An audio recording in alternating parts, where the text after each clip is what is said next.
In the distant land of Kosa, buried deep in the heart of Africa, a woman committed the abomination of giving birth to twin babies. Kosa was a beautiful kingdom known for its rich history in blacksmithing, ruled by the powerful bear house. Its streets stretched wide under red dust, furnaces burning day and night like fallen stars, and the sound of hammers striking and vill beating like a living heart across the kingdom. The people of Kosa were not only blacksmiths but warriors, known for their courage. Their city was shaped by iron and feared across all lands for its history in war and war tools. Yet for all its strength and beauty, this kingdom held deep and unyielding beliefs. Among them was the fear that twin children were cursed and unnatural, believed to carry evil spirits strong enough to ruin a household, or even bring disaster upon the entire kingdom.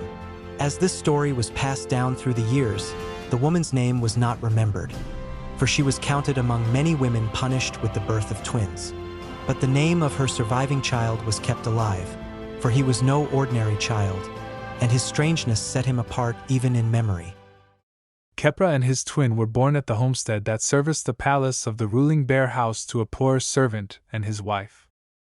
When he was born, his mother made a choice, just like every other mother who had twin children, kill one and take the other. While her other child was taken away, the poor woman screamed while clutching Khepra.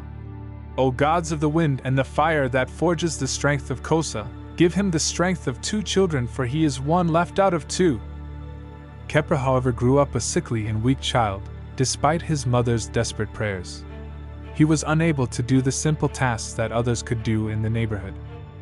People whispered that he was a liability to his parents, that his mother had cursed him further by asking for the strength of 2 people during the separation ritual.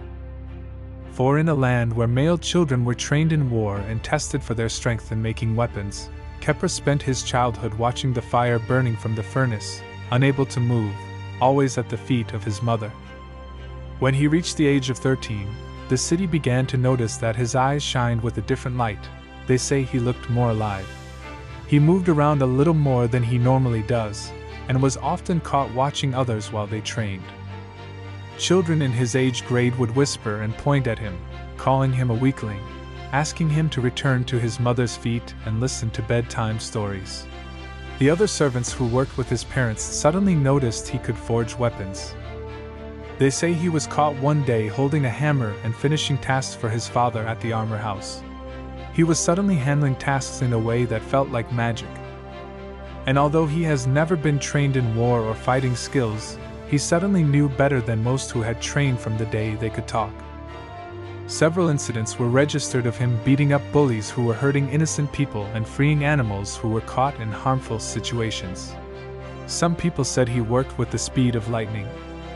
Suddenly, the child who was weak and unable to move was skilled at handling weapons and making them. Any weapon he built was different. It was always stronger and harder to break. His parents did not boast of his abilities as they were sudden and unexpected and slightly uncomfortable. Khepra learned quickly from his father the older wisdom of Kosa, that the world rewarded neither loudness nor display. Yet there were moments that troubled the people around him. A falling hammer would hit the ground a second later than expected. A child would be saved from stepping on an animal trap because Khepra had just passed by. A messenger's horse would stumble early and miss a hidden pit. He did not run faster than men nor vanish like a spirit. His gift was stranger than speed.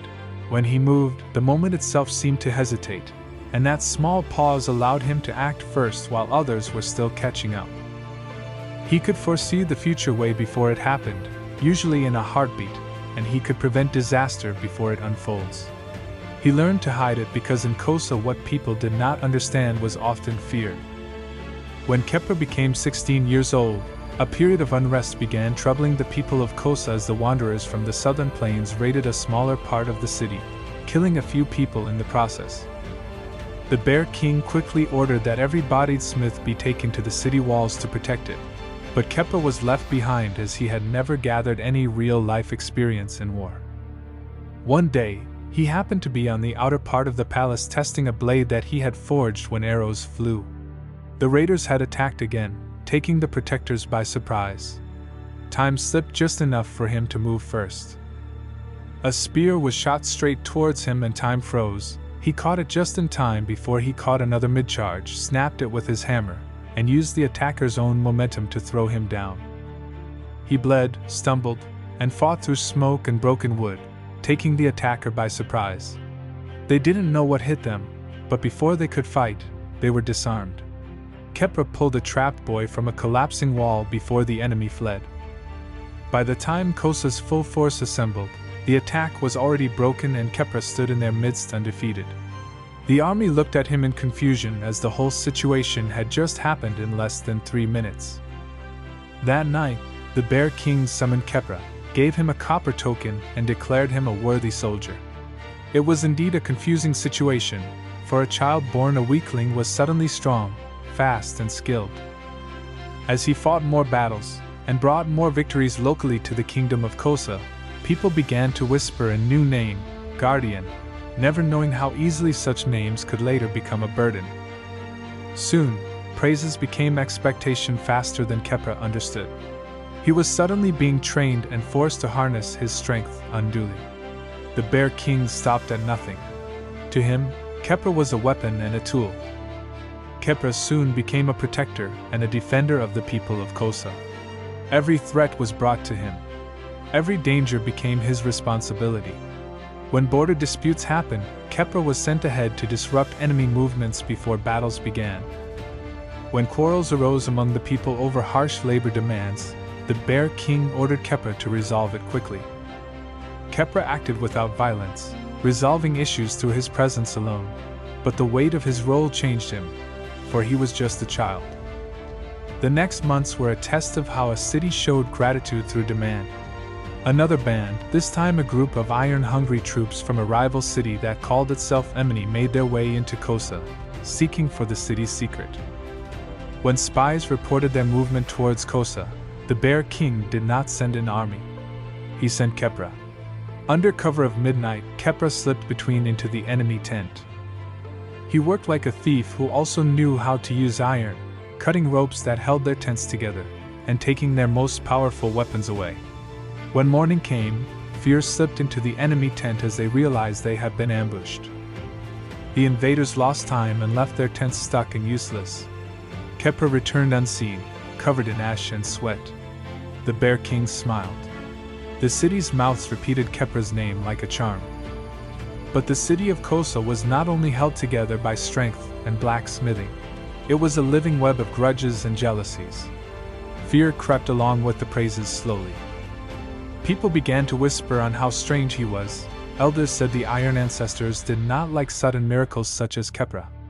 How could a child born twin and nurtured like a weakling suddenly possess the power to protect the people? Mothers pulled their children closer when the strange boy passed. Stories began. They whispered that a blessing like that carried a cost. They rumored that a man who moved with the power to pause time in his hands was the cause of bad luck as much as deliverance. The Bear King let those whispers circulate, for he did not like that the people turned to Khepra for protection and not to him who was their king. Another great crisis came with a force unlike mere thieves. Disciplined soldiers from the east who had war equipment stronger than that of Kosa, and a general who read the maps like vows. They marched in arranged lines, fires in their camps like measured stars. This army did not rely on surprise, it relied on pressure to win battles. The Bear King summoned every soldier for Kosa's defense. He expected to use Khepra as he had before, to strike before the enemy can react. Khepra prepared as usual, but something in the approaching wind tasted different. Soldiers reported strange formations, and informants whispered that the eastern general had encountered a smithing secret somewhere and desired Kosa's secrets. The Bear King declared that a man like Khepra must be used carefully. On a moonless night, the Eastern Army's hideout was Khepra's target. He slipped between tents and guards, cutting ropes and ruining wagon wheels so they would fall once lifted. He moved carefully, always a moment ahead, until arrows shot at him from different directions. He had not expected an attack because they seemed to be asleep, but the enemy had prepared for him. He escaped wounded, as the attack had disarmed him. When he returned, the palace gates were closed and the faces on the walls turned away. People had gathered to celebrate their victory, but on seeing their hero wounded, their faces held both fear and disappointment. The Bear King used this opportunity of failure to plant words into the minds of the elders that he spoke carefully. How could a boy who moved with such advantage not be entangled with the enemy? The Bear King accused him of failing on purpose just to help the enemy get into Kosa. Khepra was invited into the Council of Elders, where accusing fingers were pointed at him. Meanwhile, word got to the Bear King that the enemy was already charging towards the borders of Kosa.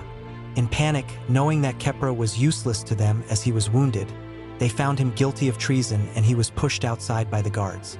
Warriors with shields he had once made raised their spears at him. Men he had once saved now hunted him, driven by orders and fear. He tried to speak, but words were useless against a crowd already in panic. The city that cheered him a season ago called him a traitor with the same voice. Faces he had saved now found it simple to believe he had led the East to them. They had seen him strike the enemy first. They could believe he had decided to strike against them. They forced him into a ring of iron, where he was to be executed. He fought not like a spirit from stories, but like a man protecting his home. He bent low to avoid a long spear and felt it scrape his arm as it passed. He grabbed it, pulled hard, and the man holding it fell to the ground. Another rushed him with a sword and cut his leg. Blood ran, and his steps became weak, but he stayed standing. He did not kill anyone, because the forges had taught him to shape things, not destroy them. Still, he hit hard enough to break shields and knock men down. The warriors he faced were his own people, men he had worked beside and shared meals with. They closed in around him. He caught a swinging weapon by its chain and pulled it away, sending its owner falling. His shoulder burned with pain, and his breath came thick with smoke and dust as the fight pressed on. The Eastern Army broke through the walls at the same time the city began to fight itself. People did not know who was friend or enemy, and fear turned the streets into chaos. Khepra ran out of the iron ring, towards a narrow path where men shouted and pushed from both sides. He knocked a burning stick from a child's hand, pulled a rope across the road to make the enemy horse fall, and helped people up even as he tried to stay alive. Twice, heavy roof poles fell from burning houses, and Khepra pushed them aside with shaking, bleeding arms. Suddenly, one of the enemy soldiers threw a spear right at him. In an attempt to run, the spear pierced into his legs, where he already had a wound. He fell hard, unable to stand or run. With pain and blood rushing fast from his legs, he crawled his way into a nearby bush where he stayed, waiting for death. As fate would have it, an old healer named Nyala passed through that push part when looking for where to hide from the battle. She found him and cleaned his wounds with nearby herbs.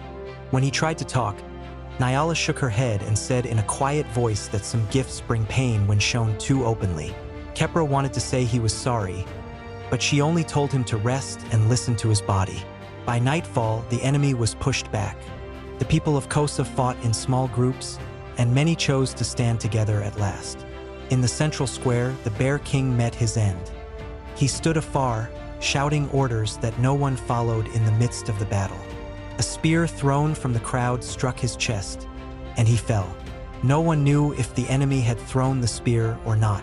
The Bear King died on the stones he once ruled. The kingdom survived, but it was broken. Under the pressure, a former captain pointed out that Khepra was the cause of the disaster from the beginning. A search party was instantly launched to look for him. The elders instructed them to bring him back, dead or alive. When Khepra was finally found in the bush, he was unable to move properly, and he knew his fate was sealed.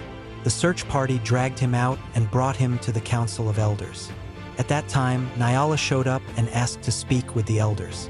She was an old wise lady who was respected for her age and healing skills, hence they listened to her. She spoke on behalf of Khepra, insisting that even though he brought disaster, he was once the savior of the people, the one who tried to keep everyone safe. After much argument, it was agreed that Khepra would be banished from Kosa forever. His copper token was taken, his smith's mark was scratched out, and every forge was told to turn him away. Hurt and weak, he left the city. He did not run, for his wounds were deep. He walked slowly into the dark, remembering the sound of hammers at dawn and the warm light of sparks that once felt like home. On the road, he learned the true cost of his gift. The more Khepra stopped time, the more misfortune followed behind. Tools dulled, lives weakened, and luck faded where he stayed. His gift was a blessing and a curse. Still, Khepra tried to help. He warned villages of storms, guided people away from danger, and shielded travelers from bandits. Each rescue carried a quiet loss later. He understood then that his life had become a story written in both mercy and harm. Years passed. Kosa rebuilt, but nothing was the same for them anymore. Khepra became a wandering story, hero to some, curse to others. The last time he returned near Kosa, war had broken out again. He knew he could help, but he also knew the price others would pay. He touched the bell that stood at the square and whispered a prayer his mother once taught him. Far from the city, traders later spoke of a man who moved with the wind and vanished before his name could be spoken. The truth of Khepra's life is a knife that cuts both ways. He saved a city and yet, in saving it, became a part of what damaged it. The elders would whisper later that perhaps the Iron Ancestors had always meant for one man to keep the balance and that Kosa was wrong in trying to own him. Young smiths would look at a broken blade and remember a rumor. The story of Khepra was buried by the people, for they believed a child who was born by abomination yet chosen by the Iron Ancestors was not a child to remember.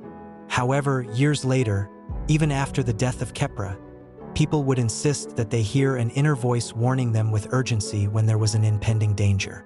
Some say they hear his wails along the red mud roads of Kosa, few hours or days before tragedy strikes. The elders believed that the troubled child Khepra never got to rest even in the afterlife. As we see in present-time Africa, the killing of twins has become a long-abolished tradition, but the story of speed, power, and lightning cannot be told completely without the story of Khepra in it. So when next you see comic books or movies made of humans with the ability to move with time and speed, remember that it started in ancient days within the Redlands of Kosa.